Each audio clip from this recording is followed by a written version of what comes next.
Elle a marché à travers la peur, elle a défié les rumeurs et brisé les chaînes de son passé. Aujourd'hui, elle vit librement, prête à embrasser sa vérité. Elle a grandi dans l'ombre de sa propre beauté, une malédiction imposée par la peur des autres. Mais un jour, elle a décidé de tout briser.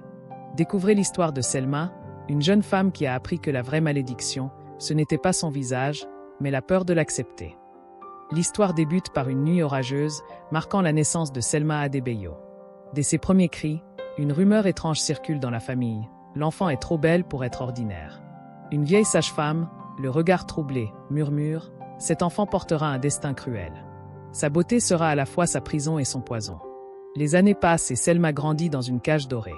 Son père, Babatunde Adebayo, un riche entrepreneur, la garde recluse dans leur immense demeure, loin des salutations. Sa mère, Yewande Adebayo, femme très pieuse, voit en la beauté de sa fille une épreuve divine et pense qu'elle doit être protégée pour éviter le malheur. Selma ne fréquente pas l'école comme les autres enfants. Elle reçoit un enseignement privé, entourée de tuteurs et de livres.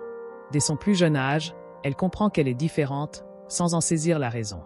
Elle observe les enfants du quartier jouer à travers la fenêtre, mais elle n'a jamais l'autorisation de les rejoindre. Seule Mama Sad, sa grand-mère maternelle, ose lui dire « Ta beauté est une force, pas une malédiction. Un jour, tu comprendras. » En grandiose, Selma ressent un immense vide. Son monde est fait de murs, de prières et de silence. Elle commence à rêver d'ailleurs, d'un monde où elle serait juste une jeune femme et non une légende effrayante. À 19 ans, elle décide que cet ailleurs sera l'université. Un soir, après des jours de préparation, elle se tient face à ses parents. Son père l'observe, perplexe, tandis que sa mère fronce les sourcils. Selma d'une voix tremblante mais résolue « Maman, papa, je veux aller à l'université. Je ne peux plus vivre enfermée. » Un silence tombe. Son père frappe du poing sur la table. « Impossible. Tu ne sais pas ce que tu demandes. » Sa mère se signe et murmure des prières. « Tu veux attirer le malheur sur nous? Tu es plus en sécurité ici. » Selma serre les poings. Elle a tout prévu, elle a un plan. « Je porterai un voile. Personne ne verra mon visage. Je serai prudente. Laissez-moi essayer. » Mama Sad, jusque-là silencieuse, prend la parole d'un ton posé mais ferme. Elle a raison. Vous ne pouvez pas l'enfermer éternellement. Après de longues heures de discussion et de larmes, ses parents finissent par céder. Elle ira à l'université, sous une condition stricte. Son visage restera dissimulé sous un voile. Le lendemain matin, Selma se tient devant le grand portail de la maison, le cœur battant. Son voile noir masque son visage, ne laissant apparaître que ses yeux sombres et profonds. Ses doigts tremblent sur la sangle de son sac. Le monde extérieur est vaste, bruyant, inconnu. Pour la première fois, elle quitte seule la demeure familiale. Le soleil brille, les rues sont animées. C'est son premier pas vers la liberté, mais aussi vers le danger. L'arrivée à l'université, un monde hostile Selma Adebayo, son voile noir dissimulant son visage, franchit les grilles de l'université avec un mélange d'excitation et d'appréhension. Le campus est animé, des étudiants rient, discutent et se déplacent entre les bâtiments modernes. Mais dès qu'elle avance, les regards se braquent sur elle. Des chuchotements s'élèvent. Certains sont à peine murmurés, d'autres se font plus audibles. Une fille soufflait à son amie. C'est elle. La fille maudite. Très vite, Osaon Adeyemi, un étudiant arrogant et cruel, alimente les rumeurs avec plaisir. Il la ridiculise en public. Tu caches quoi sous ce voile? Un visage de démon? Ou bien tu n'as pas de visage du tout? Son groupe éclate de rire, lançant des surnoms moqueurs. La sorcière voilà. La fille aux yeux maudits. Certains étudiants l'évitent, chuchotant que croiser son regard pourrait être fatal. Osaon va plus loin. Il tente d'arracher son voile, hilar, mais Selma esquive, le cœur affolé. Face aux moqueries incessantes et aux murmures pesants, Selma se sent terriblement seule. Elle s'installe toujours dans un coin reculé de la bibliothèque. À la cafétéria, elle mange seule, fixant son plateau sans jamais lever la tête. Rejet et peur l'isolant des autres. Seule Damilola Damibakar, une étudiante extravertie et protectrice, ose rester à ses côtés. Dami l'encourage à ignorer les ragots, laisse-les parler. Ils adorent avoir peur de ce qu'ils ne comprennent pas. Mais même Dami doute parfois. Un soir, alors qu'elles révisent ensemble, elle hésite, puis demande timidement « Selma, c'est vrai? Ta beauté est vraiment dangereuse ?» Selma baisse les yeux, blessée. « Je ne sais pas. On ne m'a jamais laissé le vérifier. » Un silence s'installe entre elles. Même sa seule amie craint la malédiction. Faye Okonkwo, étudiante en psychologie, se distingue des autres. Il observe Selma sans crainte ni moquerie, mais avec une curiosité sincère. Contrairement aux étudiants qui murmurent à son sujet, il ne croit pas aux superstitions. Lorsqu'il la voit seule à la bibliothèque, il s'assoit non loin, feignant de lire un livre. Il remarque qu'elle ne parle à personne, ne lève jamais la tête et garde son voile en place. Faye, bienveillant mais direct, décide un jour de briser la glace. Il s'installe près d'elle et lui glisse un mot sur une feuille. On dit que tu es dangereux, mais moi, je pense que tu es juste seul. Selma lui jette un regard furtif, puis répond le papier et l'ignore. Faye sourit, amusée mais déterminée. Quelques jours plus tard, Osaon aperçoit Faye près de Selma. Il ricane et lance à haute voix. « Toi aussi, tu es ensorcelée par la sorcière voilée ?» Faye ne se laisse pas impressionner. « Tu penses que la peur fait de toi un homme, Osaon ? Tu n'es qu'un lâche qui s'attaque à une fille silencieuse. » Les autres étudiants n'osent rien dire, mais cette fois, ils ne sont pas seulement contre Selma. Osaon, pris au dépourvu, fulmine. Furieux, il bouscule Faye, mais ce dernier reste impassible et lui rend un regard calme et assuré. Après cet incident, Selma se concentre davantage. Faye ne la force pas à parler. Il continue simplement à s'asseoir près d'elle à la bibliothèque, en silence. Un jour, Selma lui tend un papier en retour. « Pourquoi insistes-tu » Faye répond simplement. « Parce que je veux voir la personne, pas la légende. » Après l'altercation entre Faye et Osaon, Selma disparaît du campus pendant plusieurs jours. Un soir, alors que Faye traverse le jardin universitaire désert, il l'aperçoit assise seule sur un banc, immobile, la tête baissée. Elle semble épuisée, comme brisée. Il hésite, puis s'approche lentement. Selma ne lève pas les yeux, mais elle ne s'éloigne pas non plus. Faye s'assoit à côté d'elle, en silence. Après un long moment, il murmure « Tu peux être seule, mais tu n'as pas besoin d'être abandonnée. » Selma tremble légèrement sous son voile. Puis, d'une voix presque inaudible, elle murmure pour la première fois. « Ils ont peur de moi, et moi, j'ai peur d'être aimée. » Faye, surprise, reste silencieux un instant. Il hoche simplement la tête, respectant la fragilité de cet instant. La scène s'achève sur un silence chargé d'émotions, marquant le premier véritable pas vers la confiance entre eux. Depuis leur dernier échange, quelque chose a changé. Selma n'évite plus Faye à la bibliothèque. Elle ne lui parle pas encore directement, mais elle ne le fuit plus. Faye, avec patience et respect, continue de s'asseoir près d'elle, lui laissant le choix d'interagir ou non. Un jour, au lieu d'un mot écrit, Faye murmure doucement. « On peut continuer à écrire, mais un jour, il faudra parler. » Selma ne répond pas, mais elle ne s'éloigne pas non plus. Après les cours, Faye aperçoit Selma assise sur un banc, le regard perdu dans le ciel. Il s'installe à côté d'elle et pose 2 cafés, en laissant un près d'elle. Après un moment d'hésitation, Selma prend la tasse et boit une gorgée en silence. Faye sourit, c'est la première fois qu'elle accepte quelque chose de lui sans réserve. Il reste assis en silence, partageant un instant de quiétude, sans que Selma ait besoin de parler. Damilola Bakar, la meilleure amie de Selma, remarque ce rapprochement et taquine. « Alors, tu ne parles à personne, mais Faye, c'est différent ?» Selma, gênée, évite la question. Dami, plus sérieux, ajoute « Fais attention. Il pourrait vouloir percer ton mystère comme les autres. » Ce doute commence à troubler Selma. Faye cherche-t-il vraiment à la comprendre ou est-il simplement curieux comme les autres? Un après-midi, alors que le campus est calme, Selma et Faye sont assises sous un grand arbre. Pour la première fois, Selma défait légèrement son voile sur le côté, laissant entrevoir une mèche de cheveux et une partie de son visage. Faye ne dit rien, ne réagit pas brusquement, il continue simplement à lui parler normalement. Selma remarque qu'il ne tente pas d'en voir plus, ne montre ni peur ni fascination. À cet instant, une vraie confiance commence à naître entre eux. Un soir, alors que Selma rentre sous un ciel menaçant, une pluie battante s'abat parfois. Elle marche vite, serrant son voile, mais l'eau l'alourdit et elle tremble de froid. Autour d'elle, les étudiants courent s'abriter, mais elle hésite à se mêler à la foule, de peur qu'un contact accidentel dévoile son visage. Faye apparaît alors, tenant un parapluie. Il s'approche calmement et, sans un mot, l'abrite sous l'ombrelle. Selma hésite, le regard troublé, mais elle reste sous l'abri sans fuir. La pluie tambourine autour d'eux, créant une bulle d'intimité au milieu du chaos du campus. Après un instant, Faye murmure « Tu peux marcher seule, mais parfois, c'est bien d'avoir quelqu'un qui marche avec toi. » Selma ne répond pas, mais cette fois, elle accepte son aide sans la rejeter. C'est la première fois que quelqu'un lui offre du soutien sans rien attendre en retour. Après plusieurs semaines de complicité grandiose, Faye pose une question qui trouble profondément Selma. Un après-midi à la bibliothèque, il lui glisse un mot. « As-tu déjà vu ton propre reflet sans crainte ?» Selma pâlit légèrement sous son voile et froisse le papier sans réponse. Faye insiste doucement, sans moquerie ni défi. « avec une sincérité pure. Selma fuit la conversation, mais la question continue de résonner en elle.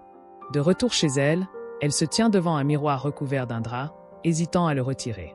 Ses mains tremblent, tiraillées entre l'envie et la peur. Finalement, elle recule et détourne le regard, incapable de faire face. Est-elle vraiment pas prête, ou est-ce la peur des autres qui l'en empêche? Un soir, Faye retrouve Selma dans un jardin reculé du campus. Il lui propose l'impensable, « Laisse-moi voir ton visage. » Pas pour eux, pas pour les autres. Juste pour toi, pour que tu saches qu'il n'y a rien à craindre. Selma est bouleversée. Personne ne lui a jamais demandé cela sans peur ou fascination malsaine. D'abord, elle refuse violemment, prise de panique. Faye reste calme et murmure, « Ce n'est pas une obligation. Mais si un jour tu veux savoir, je serai là. » Cette nuit-là, Selma ne trouve pas le sommeil. Son esprit est en conflit. Peur, honte, envie, doute. Elle repense aux histoires que sa famille lui a racontées sur sa malédiction. Elle effleure doucement son voile, pesant son poids invisible. Peut-elle vraiment briser ce tabou? Finalement, elle décide d'accepter, mais à une condition. Elle fixe un rendez-vous avec Faye dans un lieu isolé du campus, loin des salutations. Son cœur bat la chamade, chaque pas la rapproche d'un choix qui pourrait tout changer. L'angoisse la gagne, mais Faye est là, calme et bienveillant, sans attente ni pression. Osera-t-elle réellement dévoiler son visage, ou le doute l'emportera-t-il au dernier moment? La veille du rendez-vous, Selma est rongée par l'incertitude. Cette nuit-là, une idée lui vient. Elle s'approche de son miroir toujours couvert. Son cœur s'emballe. Elle ferme les yeux et inspire profondément. Mais au lieu d'ôter son voile, elle attrape un bandeau et le noue autour de ses yeux. Elle veut comprendre. Si Faye ne peut pas voir son visage, pourra-t-il toujours lui parler normalement? Est-ce le regard des autres qui l'effraie, ou bien son propre reflet?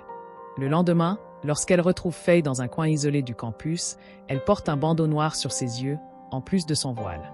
Faye, surprise, demande doucement. « Pourquoi ce bandeau ?» Selma murmura. « Parce que je veux savoir si je peux être vue autrement. Si je peux être écoutée, sans être regardée. » Faye hoche la tête et, sans insister sur son visage, il lui parle de son enfance, de ses peurs, de ses doutes, comme si rien n'avait changé. Pour la première fois, Selma ressent quelque chose de nouveau, être écoutée sans être jugée. Ce moment renforce sa prise de conscience. Peut-être que le problème n'a jamais été son visage, mais ce qu'on lui a toujours fait croire sur elle-même. Faye et Selma se retrouvent dans un coin reculé du campus, sous un grand arbre où les ombres nocturnes dansent sous la lumière tamisée d'un lampadaire lointain. Selma est nerveuse, son cœur battant à tout rompre, vêtue de sa robe noire fluide et de son voile habituel. Faye est assise en tailleur sur l'herbe, vêtue d'un sweat clair et d'un pantalon foncé, le regard paisible mais attentif. Il murmure doucement. « Selma, laisse-moi te voir. Juste moi. » Un silence pesant s'installe, seul le vent agite les feuilles autour d'eux. Selma recule légèrement, sa main croustillante sur son voile. Elle ressent tout le poids des histoires qu'on lui a racontées. Les paroles de sa mère résonnent. « Ton visage est une malédiction. Personne ne doit jamais le voir. » Sa gorge se noue, la peur la submerge, mais face à Faye, un autre sentiment surgit, un appel à la liberté. Faye, sans impatience, dit simplement « Quoi qu'il arrive, je suis là. » Selma prend une inspiration profonde, ferme les yeux et défie lentement le tissu englobant son visage. L'air frais caresse sa peau pour la première fois hors de l'ombre. Son voile glisse doucement le long de ses épaules, dévoilant ce visage tant redouté. Ses longs cils frémissent, ses lèvres légèrement entr'ouvertes trahissent son anxiété. Elle garde les yeux baissés, terrifiée à l'idée de croiser le regard de Faye. Faye, lui, reste immobile, silencieux, puis il sourit. Il ne détourne pas le regard, ne fronce pas les sourcils, ne recule pas.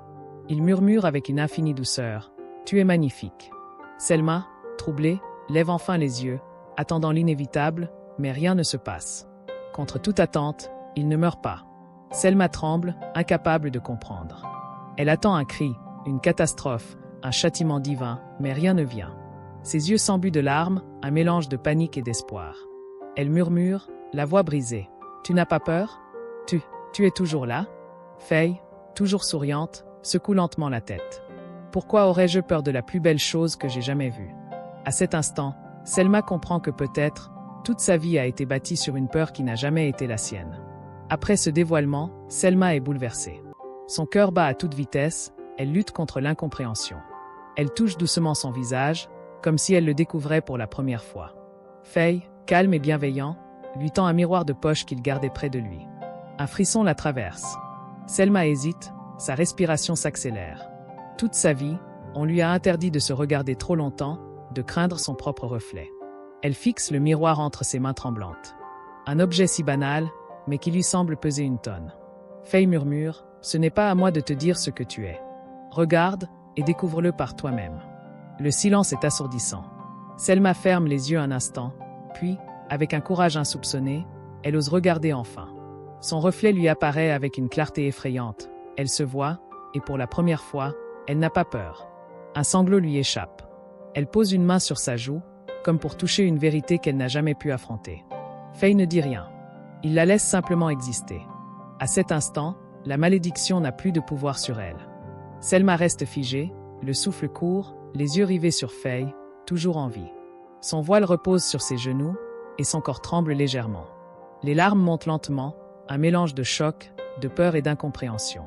D'une voix brisée, elle murmure, « Ce n'est pas possible. Tu devrais. » Mais Faye est là, serein, bien vivant. Il lui sourit doucement et dit, « Ce n'est pas toi qui es dangereux, Selma. C'est ce qu'on t'a fait croire. » Selma ne peut plus retenir ses émotions. Elle éclate en sanglots, recroquevillée sur elle-même, les mains sur son visage, comme si elle réalisait l'ampleur du mensonge qu'elle avait porté toute sa vie. Elle suffoque entre soulagement et douleur, son corps secoué de larmes. Tout s'effondre en elle. Alors, tout ce temps, ce n'était qu'un mensonge? Faye ne bouge pas, il la laisse vivre pleinement ce moment, sans la brusquer. Après plusieurs minutes, Selma, encore en larmes, relève lentement les yeux vers lui. Sa voix tremble. Commentaire est-ce possible? Pourquoi toi, et pas les autres? Faye l'observe avec douceur et répond calmement. Parce que les autres avaient peur. Et la peur a un pouvoir immense. Tu n'as jamais été maudite, Selma. On t'a enfermée dans une croyance qui t'a fait croire que ton visage était un danger. Mais ce n'est pas ton visage, c'est leur peur qui détruisait. Selma écoute, bouleversée, les mains tremblantes sur ses genoux. Faye sort un petit miroir de sa poche et le pose doucement entre eux. Selma fixe l'objet avec appréhension, comme si un monstre allait surgir. Elle ferme les yeux, prend une profonde inspiration, et ose enfin regarder. Pour la première fois, elle se voit réellement, sans crainte ni interdiction. Elle ne voit pas une malédiction, mais une femme. Ses larmes recommencent à couler, mais cette fois, elles sont pleines de soulagement. Faye sourit doucement et murmure, « Voilà la vraie Selma. » Après avoir vu son reflet, Selma se fige. Son cœur bat si fort qu'elle l'entend résonner dans sa tête. Ses doigts effleurent son propre visage, comme pour s'assurer que cette image est bien réelle. Puis, soudain, un souffle lui échappe. Sans prévention, elle lève la tête vers le ciel étoilé et pousse un cri. Un cri de rage, de douleur, de soulagement, de liberté. Un cri primal, venu du plus profond d'elle-même, brisant des années de peur et de silence imposé. Faye ne dit rien. Il l'observe simplement, respectant cet instant unique. L'écho de son cri résonne dans l'espace, se perd dans la nuit. Selma, essoufflée, les larmes ruisselant sur son visage, baisse lentement les épaules. Elle pose une main sur sa poitrine, réalisant enfin qu'elle est libre. Elle n'a plus peur. Après un long silence, Faye esquisse un léger sourire et murmure « Tu es enfin toi-même ». Le matin est clair et lumineux. Selma marche à travers le campus, pour la première fois sans son voile. Son cœur bat la chamade, mais elle garde la tête haute. Elle porte une robe sobre mais élégante, ses cheveux naturels légèrement ondulés sous le vent. Les étudiants s'arrêtent en la voyant, certains chuchotent, d'autres la fixent avec surprise ou hésitation. À quelques pas derrière elle, Faye et Dami l'observent avec fierté, prêts à la soutenir. Dès qu'elle traverse la cour de l'université, les murmures s'intensifient. Certains reculent instinctivement, comme si une menace invisible pesait encore. D'autres, plus curieux, l'observateur sans crainte, cherchant à comprendre. Ozaon, toujours arrogant, ricane et chuchote à ses amis. Alors, c'est ça le grand secret? Une fille comme une autre? Mais personne ne s'effondre, personne ne meurt. Le mythe commence à se fissurer. Selma se sent nerveuse, même si elle essaie de ne pas le montrer. C'est Dami qui brise la tension. Elle s'approche avec un grand sourire, prend la main de Selma et annonce à voix haute. « Bon, vous allez arrêter de fixer comme ça? En route, sur un cours à suivre. » Le ton léger et assuré de Dami étend l'atmosphère. Certains étudiants retrouvent une posture plus normale, d'autres détournent les yeux avec gêne. Selma souffle un peu, reconnaissante du soutien de son amie. Dans l'après-midi, après les premiers cours, Selma s'installe sous un arbre dans la cour. Elle observe autour d'elle, les regards changent, l'acceptation commence, même timidement. Faye s'approche et s'assoit à côté d'elle. « Alors, à quoi tu penses ?» Selma, pour la première fois depuis des années, esquisse un vrai et murmure. Que peut-être, la lumière n'est pas aussi effrayante que je le croyais. Faye sourit à son tour, fière d'elle. Face à elle-même après plusieurs heures à l'université sans voile, Selma se rend seule aux toilettes. L'endroit est calme et désert, les voix résonnent au loin. Elle avance lentement vers le grand miroir mural, une surface qu'elle aurait autrefois évitée à tout prix. Elle se regarde. Pas furtivement, pas à travers un voile. Elle se voit vraiment. Son visage est là, entier, baigné par la lumière blanche du néon. Elle analyse chaque détail. Ses yeux profonds, la courbe de ses lèvres, la douceur de sa peau. Puis, quelque chose d'incroyable se produit. Elle ne voit plus une malédiction. Elle voit une jeune femme. Elle se reconnaît enfin. Un sourire discret se forme sur son visage. Un sourire timide, mais sincère. Elle caresse doucement sa joue, comme pour s'assurer que tout ceci est réel. Elle est libre. Puis, Dami entre et la surprise.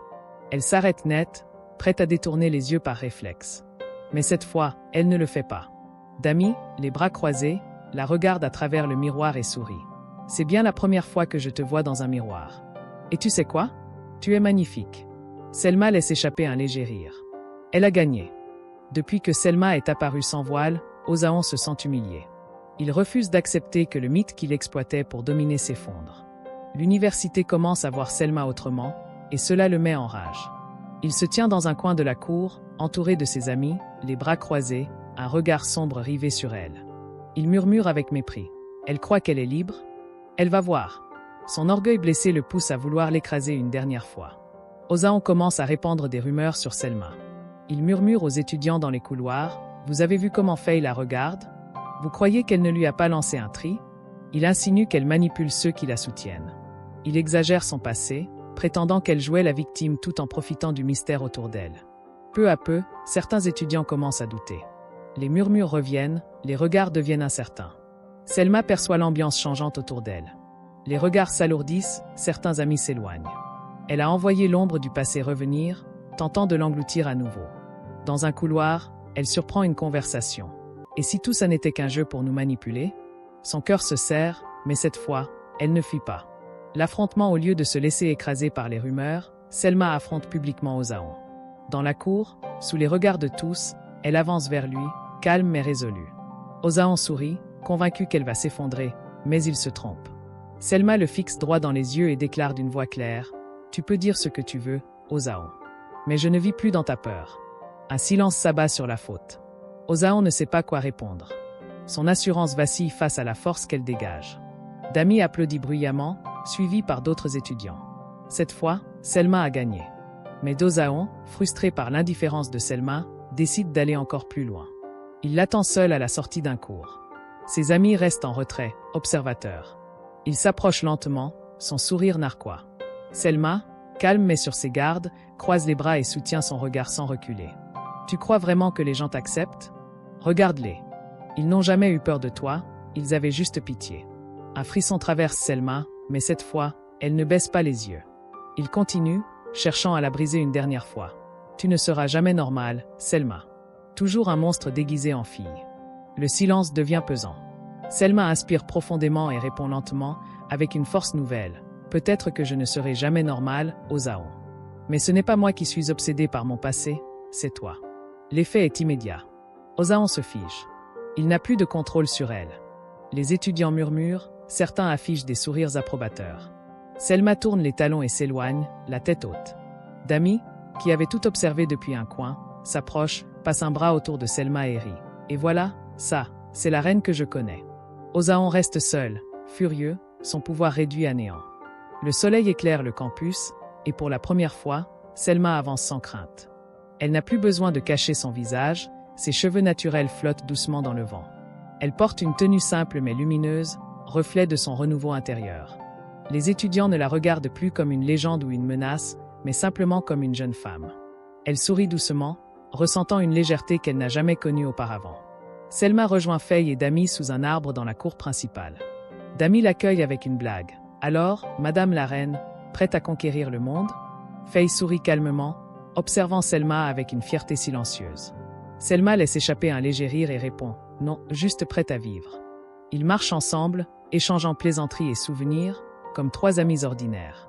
Alors qu'ils avancent vers un nouvel avenir, Selma s'arrête un instant. Elle regarde derrière elle, vers le campus, là où tant de souffrances et de doutes l'ont enfermée pendant des années.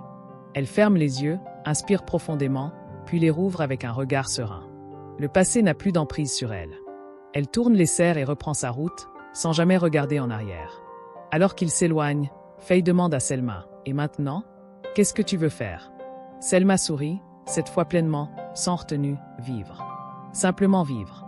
La caméra s'éloigne, montrant leur silhouette sous le ciel lumineux, symbole d'un futur rempli de possibilités. Alors que Selma marche aux côtés de Faye et d'amis, elle a envoyé quelque chose dans sa main. Son voile, qu'elle avait gardé sans même y penser. Pendant des années, il a été son bouclier, son refuge et sa prison. Elle s'arrête lentement, observer le tissu sombre entre ses doigts. Dami et Faye s'arrêtent aussi, curieux, mais ils ne disent rien. Selma prend une profonde inspiration, ferme les yeux. Puis, elle laisse le voile s'envoler avec le vent. Le tissu danse un instant dans l'air avant de retomber doucement sur l'herbe. Elle ne se retourne pas pour le récupérer. Elle n'en a plus besoin. Elle sourit, et sans un mot, reprend son chemin avec ses amis, le regard tourné vers l'avenir. Nous envoie arriver sur la partie le plus important sur l'histoire de Salma Adbayo est avant tout un récit de libération personnelle et de transformation intérieure. À travers ces épreuves, elle apprend que la véritable prison n'est pas celle qu'on lui a imposée, mais les peurs qu'elle a laissées définir sa vie. Elle découvre que la plus grande force réside dans l'acceptation de soi et la capacité à se libérer des croyances limitantes. Voici quelques conseils de vie inspirés de son parcours. Comme Selma, tu peux être piégé par des peurs qui ne sont pas les tiennes. Ces peurs, souvent alimentées par les autres ou par des jugements extérieurs, peuvent t'empêcher d'avancer et de t'accepter tel que tu es.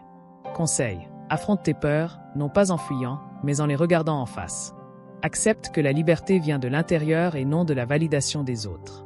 Sois le à la première à croire en toi. Tout comme le voile de Selma, il peut y avoir des éléments du passé qui nous retiennent. Que ce soit une croyance limitante ou une peur héritée de notre enfance, ces chaînes peuvent être brisées. Fais face à ce qui te retient. Laisse tomber ce qui ne te sert plus. Que ce soit des erreurs passées, des peurs irrationnelles ou des liens toxiques, choisis de laisser partir ce qui ne te fait plus grandir. Entoure-toi de personnes qui t'encouragent. Faye et Dami jouent un rôle fondamental dans l'histoire de Selma. Le soutien des amis véritables permet de traverser les moments difficiles et d'avoir la force de faire face aux défis. Entoure-toi de personnes qui te soutiennent et te poussent à être ta meilleure version. Choisis des relations qui t'encouragent à grandir, pas à te conformer. Selma apprend, après de nombreuses épreuves, à se voir sans jugement. Elle cesse de se cacher derrière un voile, littéralement et métaphoriquement, pour se découvrir dans sa totalité. Sois bienveillant avec toi-même. Arrête de te critiquer pour chaque erreur ou faiblesse. Apprécie tes imperfections, elles font partie de ton parcours et te rendent unique. La véritable transformation de Selma n'est pas venue de l'extérieur, mais de sa profonde réconciliation avec elle-même. Investis dans ton développement personnel. L'évolution commence toujours de l'intérieur. Quand tu travailles sur ton mental et ton cœur, tu attires une réalité plus positive et alignée avec ta véritable essence. À l'instar de Selma, tu as le pouvoir de te libérer, de te redécouvrir et de créer ta propre réalité. N'attends pas que quelqu'un vienne te sauver ou te donner la permission de changer. Le moment est venu de vivre pleinement et d'être toi-même. Tu es prêt, à briser les chaînes, à te relever et à avancer vers un avenir lumineux. Lance-toi, prends ton envol et sois la meilleure version de toi-même. Merci d'avoir suivi cette histoire émouvante jusqu'à la fin. Si elle vous a touché et inspiré, n'oubliez pas de vous abonner pour ne rien manquer des prochains contenus. Cliquez sur j'aime pour soutenir cette chaîne et, surtout, partagez cette histoire avec vos amis afin qu'ils en profitent également. Merci pour votre soutien, et à très bientôt.